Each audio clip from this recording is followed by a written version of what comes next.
In a world dominated by sacred power, a chosen few were born with the gift of runecraft. Their incredible might allowed them to defy the very laws of nature. These powerful beings reigned as gods among men, shaping the course of history. Humanity praised their power as a miracle, but they were blind to its devastating secret. Among the countless blessings, one rune was feared, reviled, and branded as an absolute curse. It was known only as the Asura rune, a power that promised nothing but destruction. And this boy was born with its shocking mark, making him an outcast from birth. Hunted and broken, his desperate plea for mercy was brutally ignored. His own people turned against him, casting him out into the unforgiving wilderness. Branded a monster, was exiled and left for dead completely alone. Yet even as his body was pierced and shattered, his will to survive was unbreakable. The terror in his eyes tells a story of a life stolen by a fate he never chose. An ancient prophecy foretold that all who bear this cursed rune share one destiny. His desperate flight from his past ends with a catastrophic plunge into the unknown. The prophecy stated that without fail, they would bring ruin to everything they touched. But just as he lay dying in the snow, a shocking discovery was made by a lone family. He was alive but just barely clinging to life by a single fragile thread. These strangers also. Runecasters used their healing powers in a desperate attempt to save the cursed boy. This single act of kindness would become the catalyst for the very ruin the prophecy warned of. 7 years later, a fragile peace is about to be shattered by the ghosts of the past. A ruthless group of hunters begins interrogating a small village searching for the Asura rune. Their methods are cruel and their patience is thin, leaving terror in their wake. After finding no trace of runecasters, they prepare to report their failure. But their mysterious hooded leader has a far more sinister way of finding his target. In a terrifying plot twist, he executes his own men for their incompetence. He reveals that their mortal senses were useless for a hunt like this. This horrifying villain has a secret power. He can literally smell the scent of the cursed rune. Once the danger has passed, the family from 7 years ago calls out from hiding. The boy they saved emerges from his hiding place, now a young man who has lived his life in secret. He carries the guilt of endangering his saviors, completely unaware the ultimate hunter is closing in, drawn by the scent of his cursed power. In the calm after the storm, a rare moment of peace reminds him what he's fighting to protect. But his adoptive mother's knowing gaze reveals a secret plan has been in motion for years.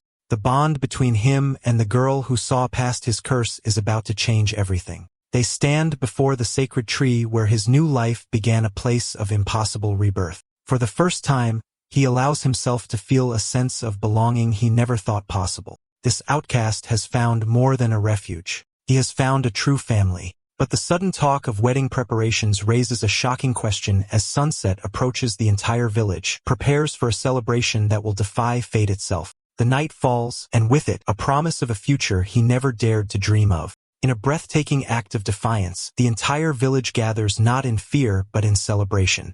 The cursed boy stands before them all, his face a mask of terror and hope, and the girl he loves meets his gaze, her smile a powerful beacon against the darkness. In a jaw-dropping plot twist, this isn't just a festival, it's their wedding. Her vows are not whispers of love, but a roaring declaration of war against his cursed destiny. But as he prepares to speak, the crushing weight of his past threatens to shatter this perfect moment. He relives the horrifying truth of his power everywhere he went. Destruction followed. The memory of being saved is tainted by the paralyzing fear that he will bring ruin to his saviors. He finally asked the question that has haunted him for years. Does a monster like him deserve happiness? His moment of doubt is interrupted by a shock of sudden, unexpected violence. No way, his own bride just punched him in the middle of their wedding ceremony. She refuses to let him drown in self-pity, ready to beat the truth into him if she must. A hidden secret is finally revealed. The village knew the risks of the Asura rune from the very beginning. They remember a time when a real crisis threatened to wipe them all from existence. In a devastating flashback, he used his cursed power not for destruction, but to become their ultimate shield. She declares that his power was never a curse to them. It's the very reason they're all still alive. Her words become an unbreakable promise they will face any future danger together without fear. The entire village erupts in cheers. Their voice is a powerful testament to their unbreakable loyalty.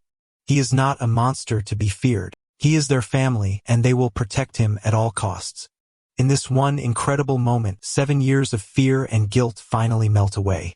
He accepts a moment of pure happiness, completely unaware it's the calm before the devastating storm. The villain's arrival shatters their perfect moment with a single chilling whisper of disappointment. His cruel mocking smile reveals a hunter who enjoys breaking his prey spirit before their bodies. This single moment of peaceful celebration was the absolute last they would ever know. In a blinding flash, the entire village is engulfed in an explosion of horrifying green energy. He awakens from the blast, his vision blurred by the eerie glow of an unknown catastrophic power. The first thing he sees is not his wife, but the blood of his family staining his own hands. His mind shatters as he's forced to witness the prophecy of ruin coming true in the most brutal way imaginable. The promises of a happy future are replaced by the devastating sight of scattered lifeless bodies. An unthinkable power had descended upon them, tearing his entire world apart piece by piece. His desperate scream is lost in the chaos as he crawls through the smoldering wreckage of his home. Then he sees her, the woman who defied fate for him, caught in the epicenter of the living nightmare. The entire village, the people who accepted him and called him family, were all gone in an instant. Every familiar face in the carnage is a gut-wrenching reminder of the family he has just lost forever. The crushing weight of his curse proves his deepest, paralyzing fears were right all along. But his grief is instantly consumed by a burning, all-consuming rage that demands vengeance. A terrifying voice whispers from the shadows, revealing the architect of his pain was right behind him the entire time.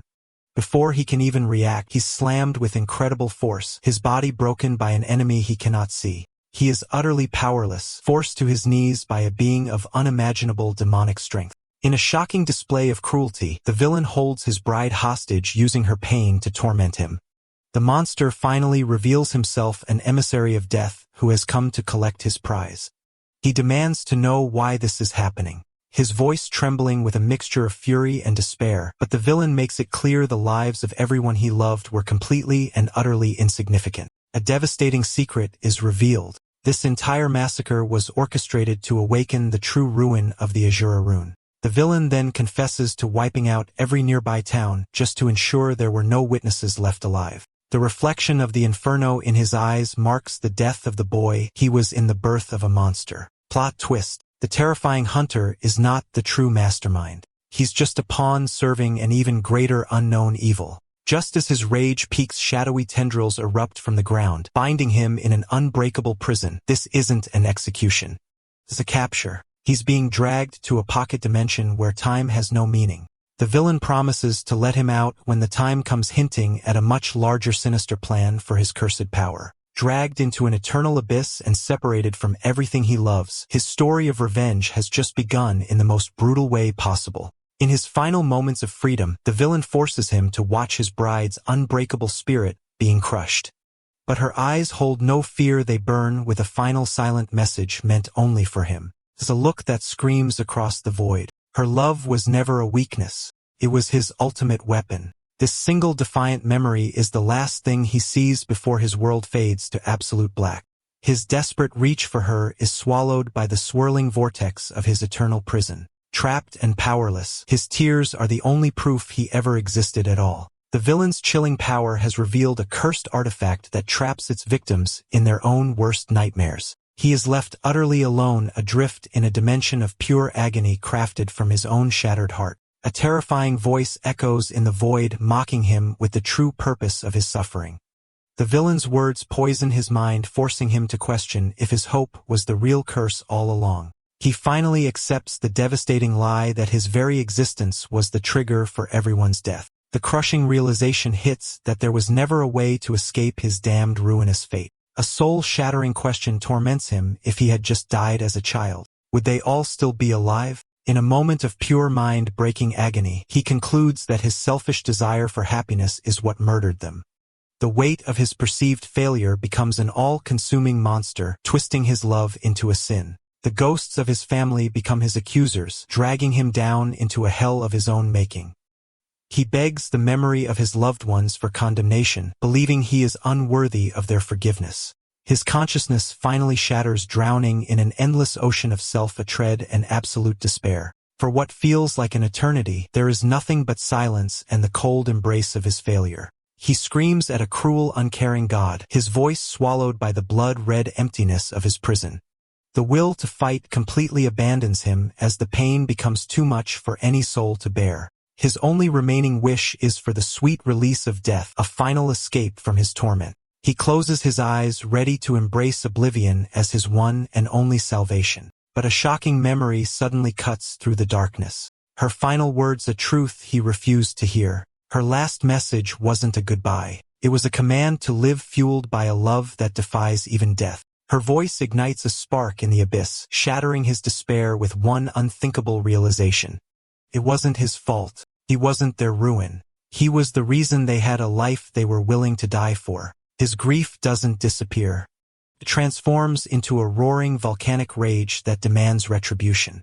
The villain made a fatal mistake. They didn't just create a victim. They forged a god of vengeance. Plot twist: the Asura rune wasn't meant to be awakened by sorrow.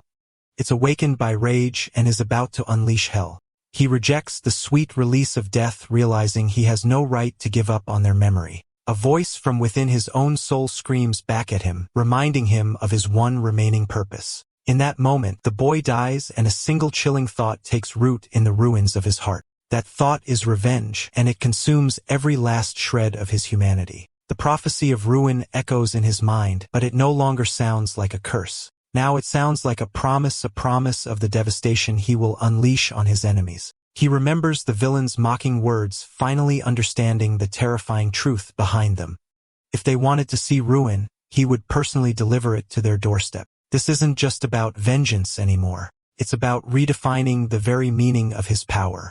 He makes a silent vow to the ghosts of his past, begging them to wait for the justice he will bring. Death is no longer an escape. It's a luxury he can afford until his mission is complete. But first, he must conquer the prison of his own mind, a hell populated by his deepest fears. The manifestations of his guilt and self-hatred rise up to consume him, a physical embodiment of his agony. He meets their assault not with despair, but with an unbreakable resolve forged in the fires of loss. This is more than a promise. It's a sacred oath sworn in blood and rage. For 200 years, he fights the endless tide of his own nightmares, his spirit honing into a perfect weapon. After 400 years, the pain becomes a familiar companion fueling his every strike. 600 years pass in a blink each century, a whetstone sharpening his desire for retribution. He doesn't just survive as hell, he becomes its undisputed king, turning his prison into a training ground. The culmination of his agony manifests into a single gargantuan monster, the final test of his will. But even after centuries of battle, he remains completely unaware of the rune's deepest, most terrifying secret. The power he's been using is just the tip of the iceberg, a mere shadow of its true potential. An entire millennium is about to pass, a shocking amount of time for one soul to endure. Suddenly, the very fabric of his prison dimension begins to violently collapse around him.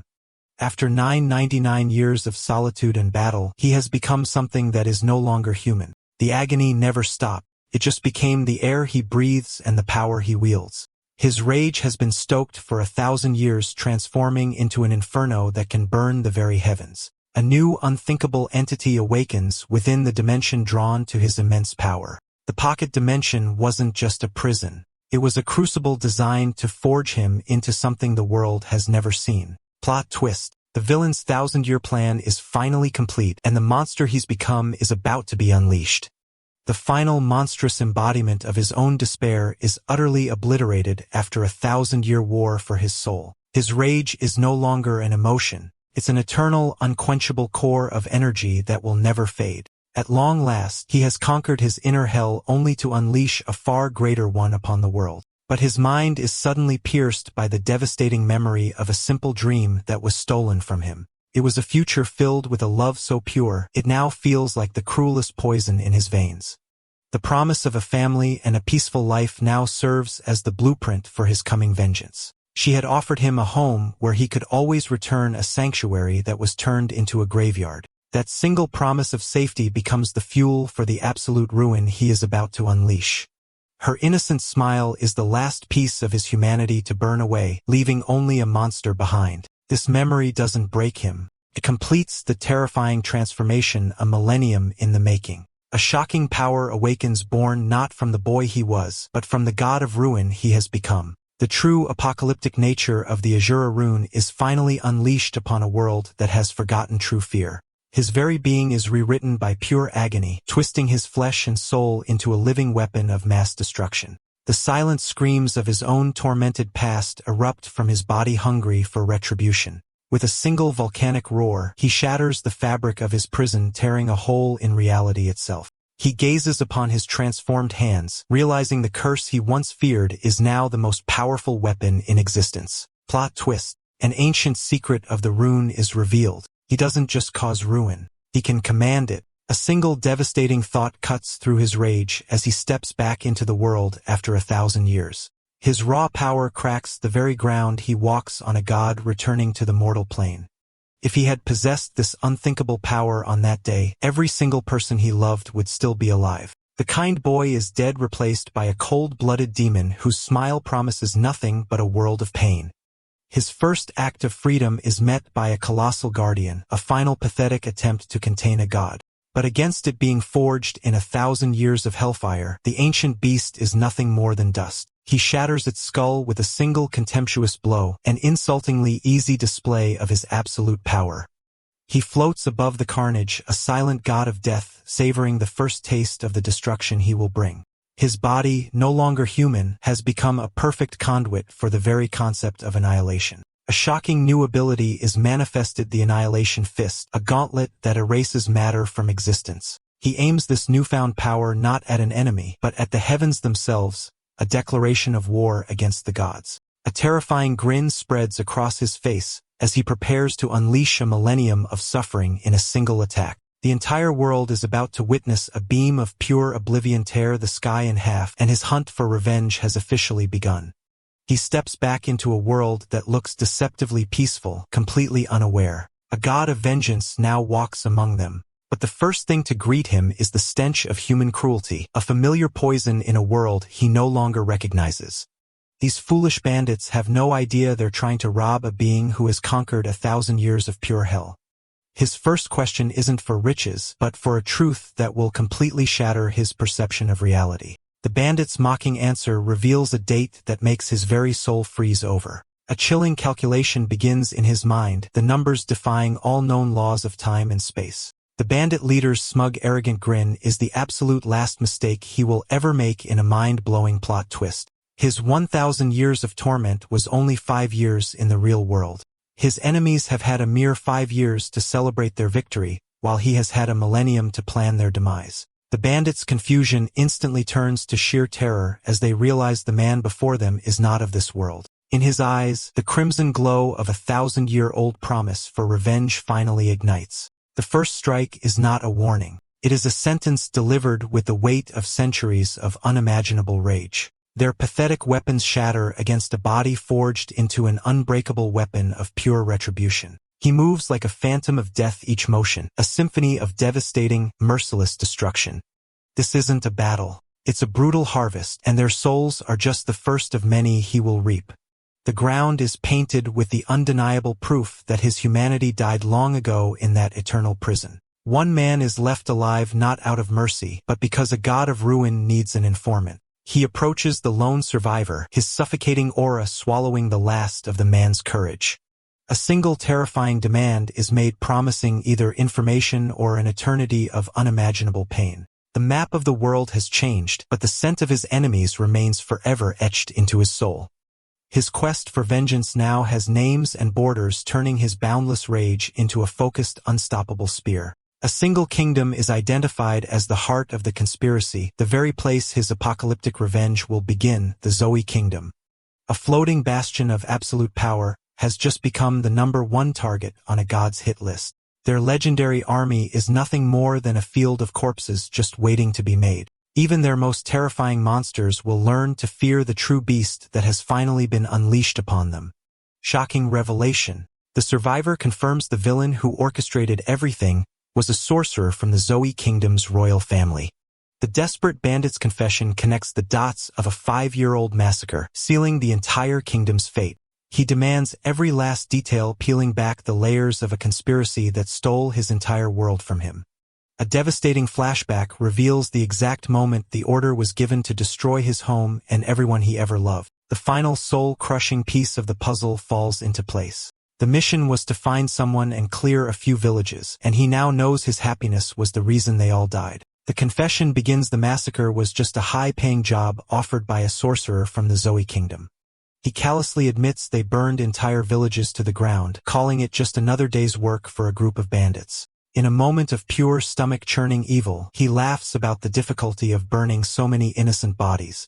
The sorcerer paid them handsomely before vanishing, leaving them to erase every last trace of the slaughter. A single ice-cold question cuts through the confession, a question that will seal this man's fate forever. The bandit's casual confirmation is the single spark that ignites a 1,000-year-old inferno of pure rage. Then he makes his final devastating mistake, mentioning her body was just another one in the fire. No way he disrespects her memory with a vile comment, completely oblivious he's talking to a god of vengeance about his queen.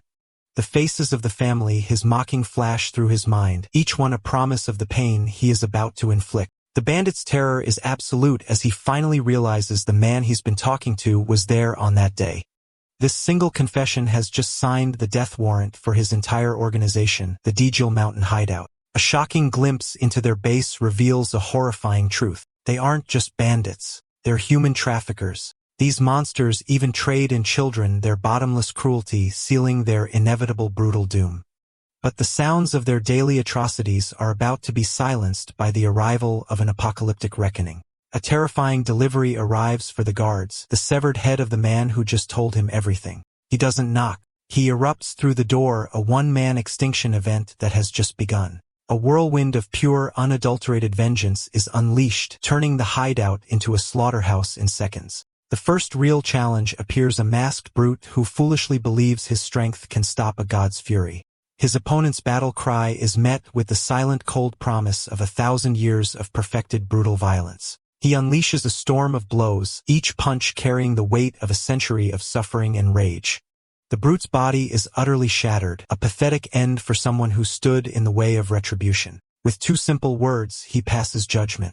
His glowing red eye is the last thing his victims will ever see. A single concentrated blast of his power obliterates the building's interior, a mere taste of his true capabilities. The remaining bandits can only stare in disbelief, their minds unable to comprehend the scale of the monster they've just met. He emerges from the carnage carrying the proof of his informant's betrayal, his presence suffocating the entire mountain. Dropping the head like trash, he makes it clear this isn't a negotiation. It's a final interrogation.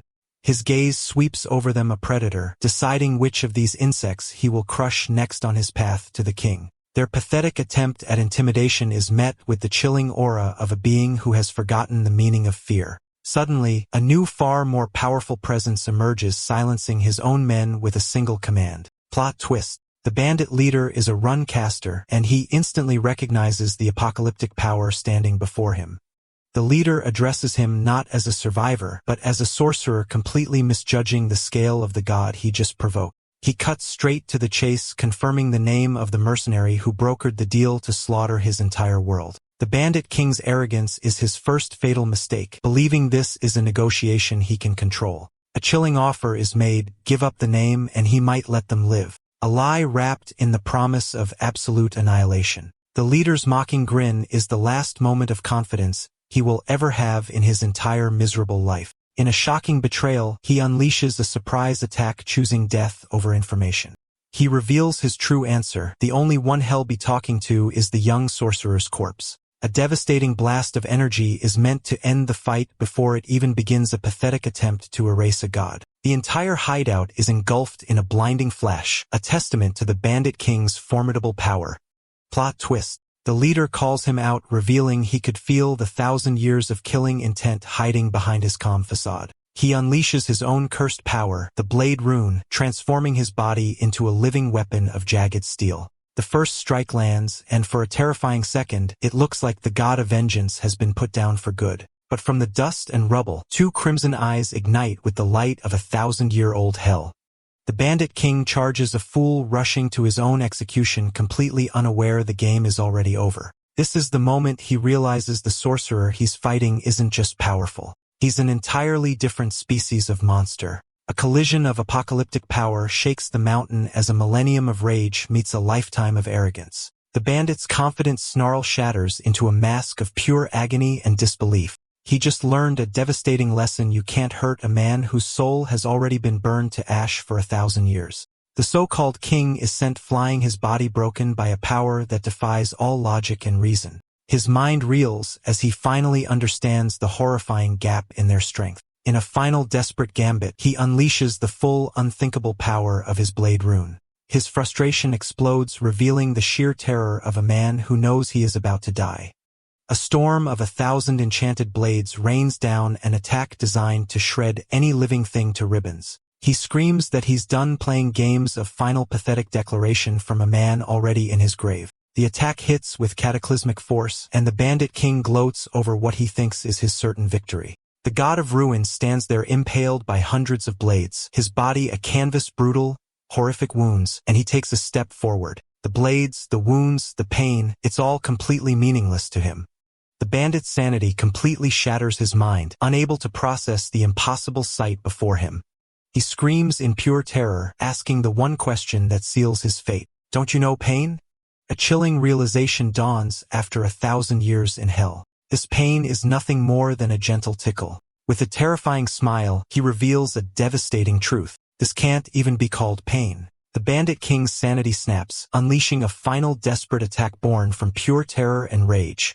He transforms his entire body into a storm of electrified blades, a technique meant to shred gods. This isn't just an attack. It's a suicidal explosion of his life force, his one and only chance at survival. His manic scream echoes through the mountain, absolutely certain that no living thing could withstand this power. A shocking secret is revealed. He can simply sever his own nerves, making physical pain completely obsolete. He looks upon the ultimate attack of a king and dismisses it with a single soul-crushing word: shallow. Then he decides to show this pathetic mortal what true, unimaginable agony actually looks like. A terrifying flashback reveals the hell he endured, an endless ocean of screaming souls, a dimension of pure suffering. The bandit's attack is a candle flame against the 1,000-year-old inferno that forged this monster. This is no longer a battle. It's a god teaching an insect the very definition of despair. He meets the storm of 1,000 blades not with a defense, but with a single forward punch. That one fist contains the condensed rage of 5,000 days of non-stop mind-shattering torment. Plot twist. His punch doesn't just block the attack. It utterly annihilates it, erasing it from existence. The bandit king's body is shattered, but it is his spirit that is truly broken beyond repair. He watches in horror as a beam of pure destructive energy erupts from the point of impact. The entire mountain range is carved in two by a power that should not exist in the mortal realm. The battle is over, and the god of vengeance stands completely unscathed by an attack that leveled a mountain. His stitch-marked body is a chilling testament to the fact he is a being held together by nothing but pure, unadulterated will. He breathes out the dust, settling on a scene of absolute devastation that he created without even trying. Turning to the remaining paralyzed bandits, his glowing red eyes ask a question that needs no words. A chilling realization dawns on them. Their invincible king was just the opening act for their own execution. Every single bandit is frozen solid by an aura so suffocating, it feels like the air itself wants them dead. The sun begins to rise, casting a beautiful golden light over the mountain hideout, but that light reveals a devastating truth. The entire fortress has been turned into a silent, bloody tomb. Amidst the carnage, one man is left alive, kneeling and broken, to give him the final piece of the puzzle. He finally has it: the name and current location of the mercenary who orchestrated his world's end. The lone survivor pathetically begs for his life, clinging to the false promise of mercy. A horrifying, jaw-splitting grin spreads across his face as he reveals the promise was just a cruel joke. No way. He delivers the final brutal lesson for those who wronged him. There is no mercy, only retribution. His final act of retribution is to become the judge, jury, and executioner for the last man standing. A terrifying question echoes in the survivor's mind, a reminder of the laughter that signed his death warrant. But raw fury gives way to cold, calculated strategy. He knows a direct assault on a kingdom is a fool's errand. He needs absolute certainty, vowing to hunt down the mercenary Kaiserreich and hear the truth from his own lips. In a rare moment of quiet agony, he whispers a promise to the ghosts of his family, begging them to wait for his justice. As a tribute, he begins to craft a horrifying monument, a present for those who wronged him and a warning to all others. Shocking reveal, he has built a grotesque cross from the twisted bodies of every single bandit. This monument of death stands against the moonlight, a gruesome declaration of war from a vengeful god. He turns his back on the carnage, his promise echoing in the wind. This is only the beginning of their shared revenge. A single flame is sent forth not to erase his work, but to signal the start of the next bloodier chapter. With the weight of 1,000 years in his heart, he begins the hunt, a phantom of death moving across the land. His first destination is at the Nordya Kingdom, the Viper's Nest, where he will find the first threat of the conspiracy. He arrives in a bustling port city, a world of light and life completely oblivious to the walking apocalypse in its midst. His search begins on the Guild Street, a shadowy world of mercenaries and killers, where his target is sure to have left a trail. His interrogation methods are devastatingly simple, turning a back alley meeting into a one-sided bloodbath. He holds the leader's life in his hands, his suffocating aura, demanding the one name that will lead him to his prey. A new lead is beaten out of him. A woman named Anna Dalton holds the key to finding the mercenary he seeks. He stands over the bodies of those who resisted his cold gaze, a testament to the fact that he offered them a chance to talk first. Leaving a trail of corpses in the alley, he walks away with the information he needs, a ghost disappearing back into the city. The hunt intensifies, every second wasted is another moment his enemies are allowed to breathe. Plot twist. The story suddenly jumps back in time, revealing a shocking event that happened just the day before. An uncontrollable volcanic eruption of his own power bursts forth, a chaotic force he cannot command. This isn't an attack. It's a catastrophic meltdown, his own body becoming ground zero for an arcane disaster. A horrifying realization hits him after a millennium of control. His magic power is now running absolutely wild. A secret of the world is unveiled. Magic is a universal particle, an invisible force that governs all power. Sorcerers are those who can harness this power through runecraft, manifesting incredible world-bending abilities, but this power comes at a terrifying price. The sorcerer's body is merely a fragile vessel for this cosmic energy. A devastating weakness is exposed. If a sorcerer's magic runs wild, their own body will explode from the inside out. He desperately tries to seal the apocalyptic energy tearing him apart, fighting a war against his own soul. No way, he's losing control, and the god of vengeance is about to be annihilated by the very power that fuels him. The god of vengeance is brought to his knees not by an enemy, but by the catastrophic rebellion of his own power. He barely contains the internal explosion, a chilling reminder that his greatest weapon is also his most imminent threat. In a devastating move, he's forced to seal the very power he spent a millennium perfecting, rendering himself vulnerable. A horrifying new rule is established: overuse his magic, and his own body will become the fuel for his final agonizing self-destruction. His hunt for answers is immediately blocked by a colossal brute, a mountain of muscle standing in his path to vengeance. The giant foolishly attempts to intimidate a being who has conquered literal hell, completely unaware of the god standing before him. Shocking revelation. The guard accidentally confirms he's in the right place, dropping the one name he's been hunting, Anna Dalton. A terrifyingly calm smile spreads across his face, the silent promise of a storm that is about to break. His crimson eyes ignite with 1,000 years of condensed rage the guard has just confirmed. His prey is only a few feet away. He unleashes a single bone-shattering punch, a brutal reminder that even without magic, he is a weapon of mass destruction. The guard's arrogant expression is instantly erased by a devastating blow that nearly caves his skull in. Stepping over the unconscious body without a second glance, he proceeds inside, his focus now locked on his true target. He enters a massive, opulent bathhouse, a den of corruption that is about to become a blood-soaked interrogation room. Anna Dalton's elite guards stand in his way, completely oblivious.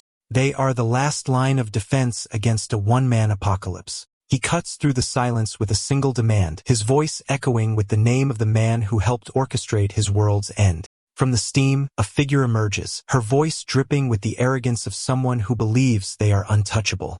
Their shocked reaction is all the confirmation he needs. He has just walked directly into the heart of the conspiracy. In a jaw-dropping twist, the woman reveals herself as Anna Dalton and gives a single brutal order: rip his mouth off. Her identity is confirmed as the Nordya Kingdom's #1 information broker, the undisputed queen of the entire criminal underworld. Her guards are not mere mortals. Their bodies erupt with a sinister otherworldly energy that warps the very air around them. A horrifying transformation begins their human forms, twisting and contorting into something out of a nightmare. No way, they aren't just sorcerers. They're shapeshifters, their bodies exploding into monstrous demonic beasts. She doesn't have guards. She has a personal pack of terrifying three-eyed demonic wolves ready to tear him to shreds. The monsters launch themselves forward, a feral tide of claws and teeth designed to overwhelm and devour any opponent. But he shows no fear, only cold annoyance, as if these demonic abominations are just another tiresome delay.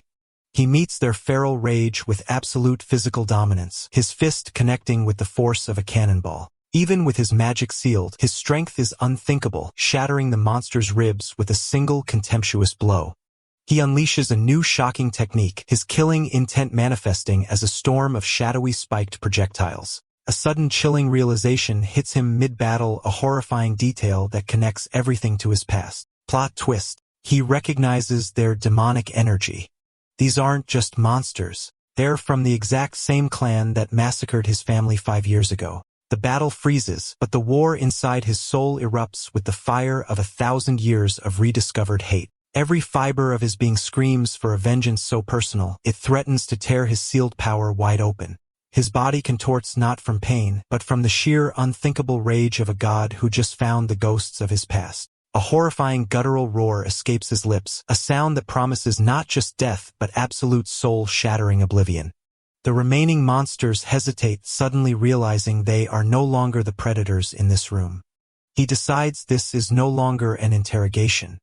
It's a sacrifice, and their lives are the offering for the family he lost. In a devastating move, he channels his killing intent directly into his own flesh, turning his body into a living curse. His first strike isn't a punch. It's a judgment, erasing one of the demons from existence with a single contemptuous touch. Anna Dalton's smug expression completely vanishes, replaced by the dawning horror that she has made a fatal world-ending mistake. He moves like a phantom of retribution, each step a countdown to the complete and utter annihilation of his family's killers. The second beast is torn apart not by strength but by the sheer suffocating weight of his 1,000-year-old grief. His hands become claws of pure vengeance, ripping through demonic flesh as if it were nothing more than paper. A shocking new ability manifests from his rage. The Soul Rend, a technique that attacks the very spirit of his enemies. The remaining demons don't just die. Their souls are violently exorcised, their screams echoing in a dimension no one else can hear. In mere seconds, the room is silent, the monstrous guards reduced to nothing but fading wisps of dark energy. He stands over the dissipating remains, a god of death whose crimson eyes are now locked on the true target. The air grows impossibly cold as he takes a single deliberate step towards the information broker, each footfall an earthquake in her soul. Anna Dalton is paralyzed by a terror so profound she can't even scream. She is a queen staring at the apocalypse she personally summoned. A single horrifying question hangs in the air, not spoken but felt. How much more do you know about that day? He raises a hand not to strike, but to offer a choice between a quick confession or an eternity of unimaginable suffering.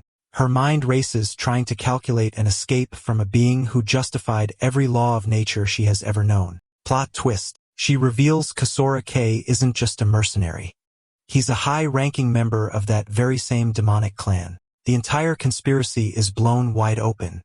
The massacre wasn't a random job. It was a targeted assassination by his family's ancient enemies. A devastating flashback hits him, a childhood memory of his parents warning him about the Blood Moon clan that hunted their bloodline. His quest for revenge against one kingdom has just become a declaration of war against an entire demonic race hidden in the shadows. In a desperate bid for her life, she offers him a deal, his target's location in exchange for her own survival. She reveals a shocking truth. Kasarike is scheduled to arrive in this very city tomorrow. The hunt he thought would take months has just been shortened to a single day, and the final confrontation is now inevitable. He agrees to her terms, but his chilling smile promises that her survival will be a fate far worse than death. No way. As he turns to leave, she drops one last soul-shattering bombshell. Kosarak isn't coming alone. He's bringing the true mastermind who gave the original order. His apocalyptic revenge is on hold for 24 hours, forcing him to blend in with the very insects he despises.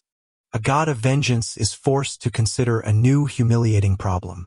He's completely broke. He recalls the information broker's terrifying power, realizing brute force isn't always the answer to unlocking secrets.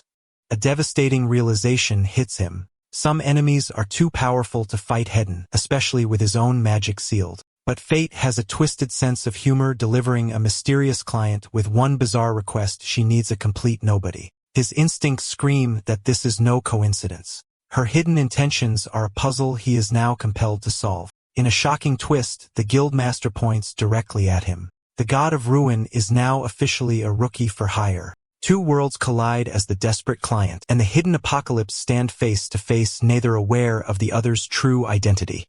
She lowers her hood, revealing a face that holds a secret far more dangerous than she could ever imagine. Her request is insane, asking him to take responsibility for one night of phrase that promises nothing but trouble. The god of vengeance is left utterly speechless, not by a threat but by the most ridiculous job offer of his 1,000-year existence. He immediately rejects her, having no time for mortal nonsense when the architects of his hell are just one day away. As he walks away from the easiest no of his life, she desperately tries to clarify her true dangerous mission. Her plea for an escort is met with cold dismissal. He has no interest in protecting anyone ever again. Plot twist. The price for this one-night job is revealed: 1,000 gold, a king's ransom that could fund an entire war. Every fiber of his being freezes. That amount of money is not for an escort. It's for a suicide mission. She rejects a veteran's help, her insistence on a rookie revealing a devastating truth: she needs someone expendable. A brutish mercenary tries to take the job by force, completely unaware he's provoking a being who eats monsters for breakfast. The brute's arrogance seals his fate, believing he can intimidate a woman who is secretly bait for something far worse. A voice cuts through the tension like a guillotine, dripping with 1,000 years of contempt for scum. He intervenes not out of heroism, but because this high-risk, high-reward mission is now officially his. His eyes ignite with possessive fury, declaring her his employer and marking the brute for a world of pain. Jump cut to a nightmare. A horrifying scene of slaughter reveals the true stakes of her escort mission. This isn't just a random attack. It's a systematic extermination, echoing the very massacre that destroyed his own life. No way. The killers reveal their next target is the daughter of the Leon household, the exact woman who just hired him. The leader of these monsters is a demonic entity, and he's preparing his elite unit for the hunt this very night. A chilling display of his power reveals a sadistic cruelty that promises a fate worse than death for his victims. The plan is set in motion, a countdown to an abduction that he is now unknowingly standing in the way of. A terrifying presence descends, a power so immense it makes the other demons look like children. The true mastermind appears, a being of pure evil who murders his own men for sport, and he's coming for her next. The Demon King reveals his twisted plan to dissect his next victim and display her as a trophy. A blood-red glow on the horizon signals the beginning of the hunt, a promise of the carnage to come. A devastating glimpse of the demon's power shows him ripping out a subordinate's tongue for a minor failure. Back in the present, his new employer is already overwhelmed by the suffocating aura of the man she just hired. His fist clenches with 1,000 years of rage, not at her, but at the brute who dared to stand in his way. The once rowdy Guildhall has fallen into a terrified silence, its patrons frozen by the aftermath of his display. But his client is horrified for a completely different reason, her stomach churning at the sight before her. Plot twist. He's using the unconscious mercenary as a literal human chair, a show of absolute humiliating dominance. Her moral outrage is met with his complete and utter indifference, a god who has forgotten mortal customs. A shocking flashback reveals the brutal one-sided beatdown that earned him the job and her terrified respect. He finally dismisses his chair, his point about who is in charge having been brutally and effectively made. With the pleasantries over, he cuts to the chase, demanding the details of the suicide mission she hired him for. The destination is revealed: a dangerous borderland, a place where kingdoms and monsters collide. His mind races, connecting the king's ransom pay to a devastating truth. This isn't an escort, it's a lure. The god of ruin's eyes glow with ancient knowledge. He knows she is either royalty on the run or bait in a deadly trap. Her flimsy excuse about a doting father is so transparent, it's an insult to his 1,000-year-old intelligence.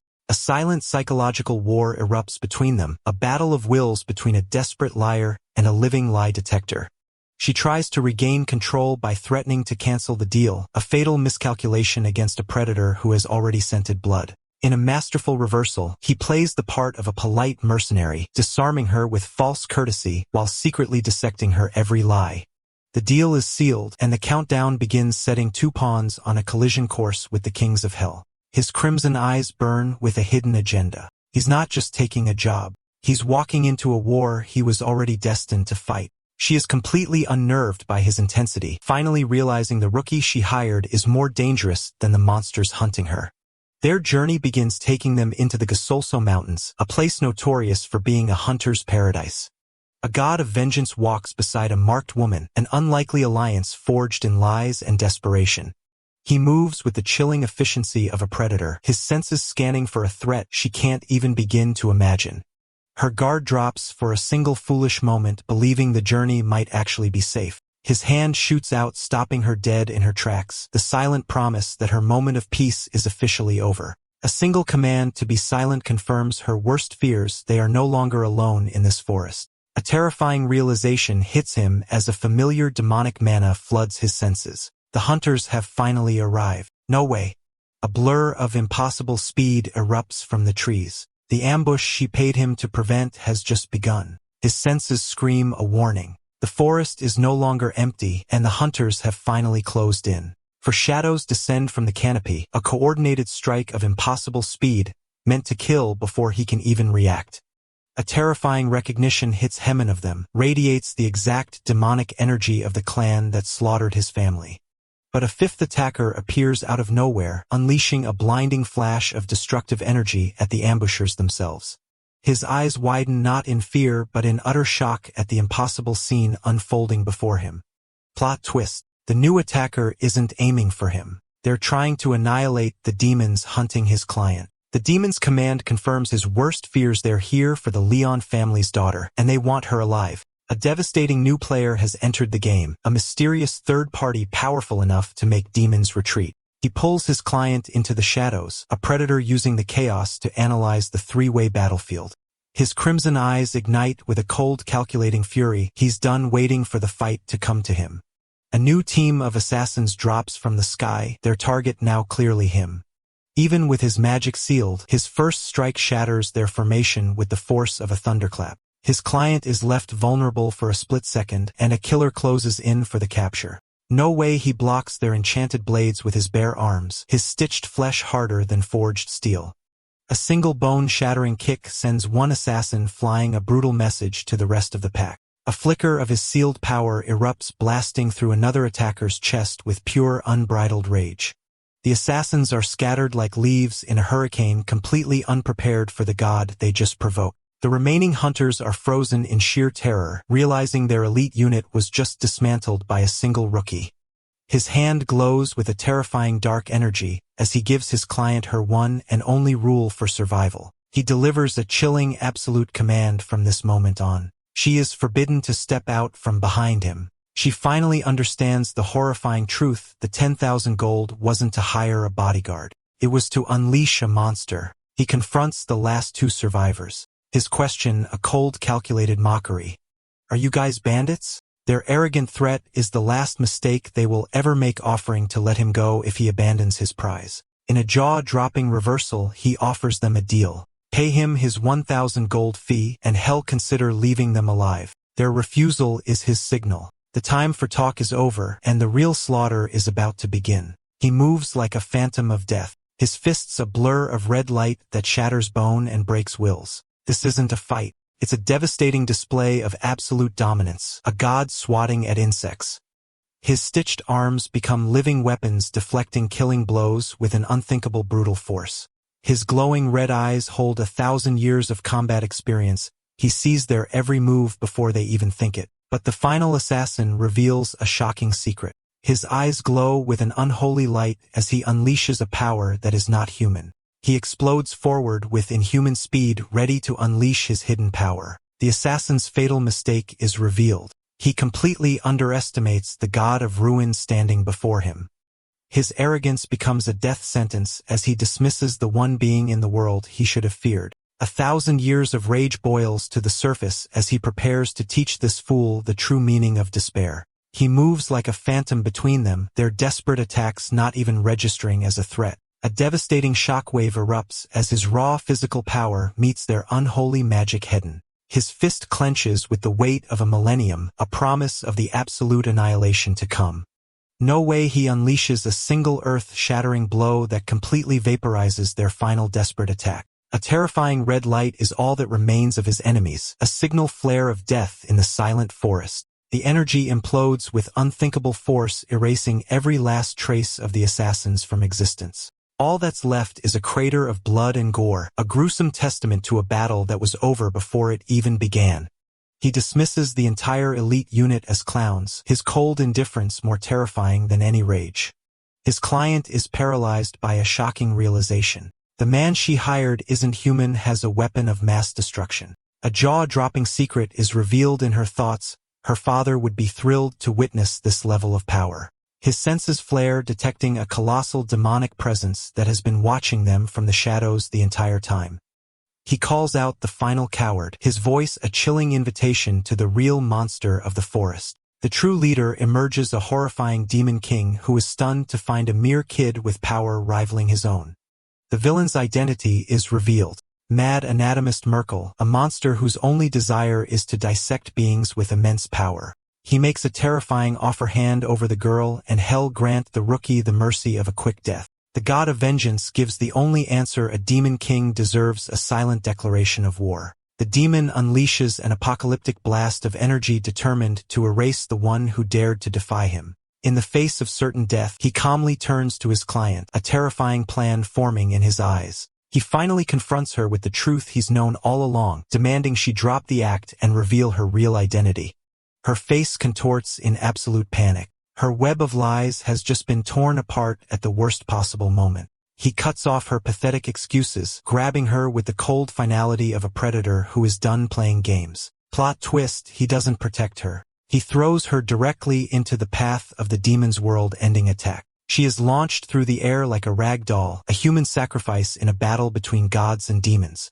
Her scream of pure, unadulterated betrayal echoes through the forest as she flies toward her doom. Even the Demon King is left utterly speechless, completely baffled by this insane and suicidal tactic. But his eyes burn with cold, calculated genius, revealing this horrifying betrayal is actually the first step in his master plan. He lands with the force of a meteor, not a scratch on him, having just used his client as a human shield. A devastating trench is carved into the earth, revealing he didn't block the attack. He redirected it. Her scream of pure terror is met with the demon's shocked grin. Both are horrified by his methods for entirely different reasons. He coolly ignores her rage, his silence confirming a horrifying truth. Her life means absolutely nothing to him.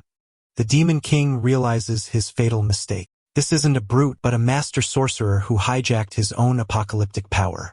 Plot twist: his inner thoughts reveal he nearly called her his money, exposing his only reason for keeping her alive. With the battle still raging, he casually strolls over to his terrified employer, completely dismissing the god-tier threat behind him. A single terrifying command silences her protests. "Stop arguing. I'm gonna throw you now." His promise that she won't die is the most horrifying thing she has ever heard, a guarantee of more pain to come. No way. He launches her into the sky again, using his own client as a living projectile in a mind-bending strategy. The Demon King is left utterly stunned, unable to comprehend the sheer suicidal insanity of his opponent's tactics. A jaw-dropping reveal shows he isn't abandoning her, has using the momentum of the throw to launch himself into the air. Believing they are escaping, the demon unleashes his full power, a move that plays directly into the God of Ruin's hands. An entire section of the forest is obliterated, a show of force that completely misses its airborne target. He soars above the destruction of Phantom of Death, taunting a king from the sky, his true assault about to begin. His fist ignites with 1,000 years of condensed fury, a crimson star ready to fall upon the battlefield. He intercepts the demon midair, his stitched flesh clashing with demonic power in a cataclysmic shockwave. A devastating flurry of blows rains down from above, each impact powerful enough to shatter mountains. He moves with unthinkable speed, a whirlwind of pure destruction that the Demon King cannot possibly track. The final blow connects with the force of a tactical nuke, a direct hit that should have ended the fight instantly. He lands perfectly, the silent aftermath of his assault, hanging in the air like a death sentence. In a shocking twist, the Demon King is completely unharmed, revealing the barrage of godlike attacks did absolutely nothing. A chilling realization dawns on him. He's not fighting flesh and blood, but an invisible wall of unstoppable power. The demon's sadistic promise echoes through the forest, his focus now shifting back to his helpless airborne prize. The villain's true power is unleashed. The psychokinesis rune, an ability that grants him absolute defense by manipulating reality itself. He unleashes a terrifying new attack, a concussive blast of pure kinetic force meant to pulp him from the inside out. The god of vengeance is sent flying, completely overwhelmed by a power that doesn't just attack the body but the space around it. But a mysterious, brilliant blue light erupts from his body, a power completely different from anything he's shown before. No way. He stops the unstoppable force with a single hand, wielding a strange new energy that even the demon doesn't recognize. His eyes blaze with a terrifying, unfamiliar power, revealing the devastating secret he's been hiding. His sealed magic is about to break loose. This isn't his magic. It's a terrifying new power, an anti-rune that devours the demon's reality-bending abilities. In a shocking reversal, he uses the demon's own power against him, turning the Monster King into his personal steed. He unleashes his true crimson power, a declaration that the time for defense is over and the execution has begun. A cold, calculated fury burns in his eyes. He has found the single fatal flaw in the demon's perfect defense. His fist collides with the invisible barrier, not to break it, but to overload it with 1,000 years of raw condensed power. Plot twist. The demon's runes are designed to block magic, but they are completely defenseless against his pure, unadulterated killing intent. The Demon King retaliates with overwhelming force, completely unaware he is now fighting a god who has already figured out how to kill him. His expression is one of pure contempt. This ultimate demonic art is nothing more than an annoying parlor trick to him. The demon's arrogant taunt is a fatal miscalculation, believing his power is superior when it's already been completely dissected. A devastating mistake is made as the demon tries to recruit the one being in the universe whose sole purpose is to erase his kind. He plays along with the demon's pathetic offer, luring the monster deeper into a trap of its own making. The demon's mockery seals his fate, accidentally revealing the one crime that will guarantee him an eternity of suffering. Those two words hitting villages trigger a memory so dark and bloody, it reignites the fires of his original hell.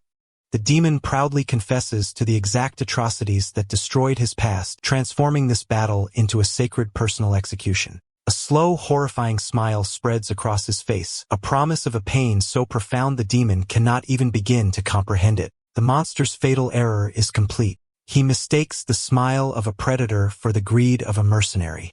No way. He drops the axe, his voice dripping with the chilling disgust of a god forced to speak to an insect. The time for games is officially over. He has judged this creature unworthy of existence. His body erupts in a crimson aura of pure rage, his power skyrocketing as he makes a vow to tear the demon apart piece by agonizing piece. The Demon King finally feels a sliver of true terror, realizing the whelpy mocked is actually an ancient primordial force of judgment. He unleashes a devastating storm of attacks, each blow infused with the vengeful spirits of every life the demon has ever destroyed. The demon's scream of disbelief confirms the impossible. His unbreakable domain is starting to crack under the sheer weight of pure hatred. He moves like a phantom of retribution, his crimson eyes burning with the promise of absolute annihilation.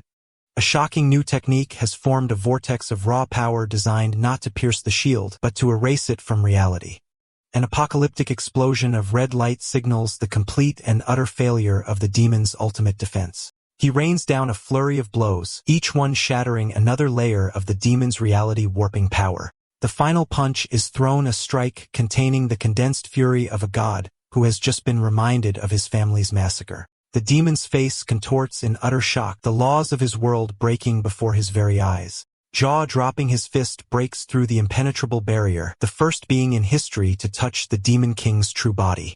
The demon's scream isn't just pain. It's the sound of his soul being ripped apart by a power that defies all logic. His fist doesn't just break the barrier. It obliterates the very concept of the demon's invincibility. This isn't just one punch. It's 1,000 years of agony being driven directly into the demon's skull. The mad anatomist forgets his desire to dissect, now consumed by a primal need to simply destroy the one who humiliated him.